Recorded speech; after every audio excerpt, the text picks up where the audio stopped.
CM Revanth Reddy BRS నుంచి కాంగ్రెస్ లోకి వచ్చిన శాసనసభ్యులతో భేటీ అయ్యారు. బాన్సువాడ ఎమ్మెల్యే పోచారం శ్రీనివాస్ రెడ్డి ఇంట్లో 3 గంటల పాటు ఈ భేటీ జరిగింది. కాంగ్రెస్ లో ఉంటే ఫ్యూచర్ బ్రైట్ గా ఉంటుందని వారికి భరోసా ఇచ్చినట్లు తెలుస్తోంది. శాసన మండలి చైర్మన్ గుత్తా సుఖేందర్ రెడ్డి, కాంగ్రెస్ వ్యవహారాల ఇన్ఛార్జ్ దీపాదాస్ మున్షి, సలహాదారులు వేం నరేందర్ రెడ్డి కూడా హాజరయ్యారు. ఇటీవల గద్వాల ఎమ్మెల్యే బండ్ల కృష్ణమోహన్ రెడ్డి పార్టీ మారడంతో ఈ భేటీకి ప్రాధాన్యత సంతరించుకుంది. నిన్న అర్ధరాత్రి వరకు జరిగిన ఈ మీటింగ్కు అరికపూడి గాంధీ, ప్రకాష్ గౌడ్, గూడెం మహిపాల్ రెడ్డి, కడియం శ్రీహరి, కాలే యాదయ్య, డాక్టర్ సంజయ్, తెల్లం వెంకట్రావు, దానం నాగేందర్తో సీఎం రేవంత్ భేటీ అయ్యారు. కాంగ్రెస్ లోనే కొనసాగితే మంచి భవిష్యత్తు ఉంటుందని, అందరికీ ప్రాధాన్యం ఇస్తామని సీఎం రేవంత్ రెడ్డి భరోసా ఇచ్చినట్లు తెలుస్తోంది.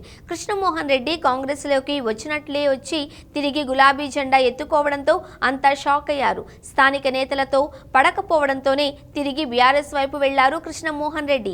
పాత పరిచయాలతో తెల్లం వెంకట్రావును బీఆర్ఎస్ ఎల్పీలోకి తీసుకువెళ్లారు బీఆర్ఎస్ ఎమ్మెల్యేలు భుజం మీద చెయ్యి వేసి మాట్లాడిన సమయం ఫోటో లీక్ అవడంతో పార్టీ మారుతున్నట్టుగా ప్రచారం జరిగింది. ఈ నేపథ్యంలో డిన్నర్ భేటీకి తెల్లం వెంకట్రావు కూడా హాజరయ్యారు. భేటీ ముగిసిన అనంతరం టీవీ9తో మాట్లాడిన భద్రాచలం ఎమ్మెల్యే కాంగ్రెస్ లోనే కొనసాగుతానని స్పష్టం చేశారు. ఇక బీఆర్ఎస్ వైపు మళ్లిన కృష్ణమోహన్ రెడ్డి త్వరలోనే కేసీఆర్ ను కలవనున్నారు.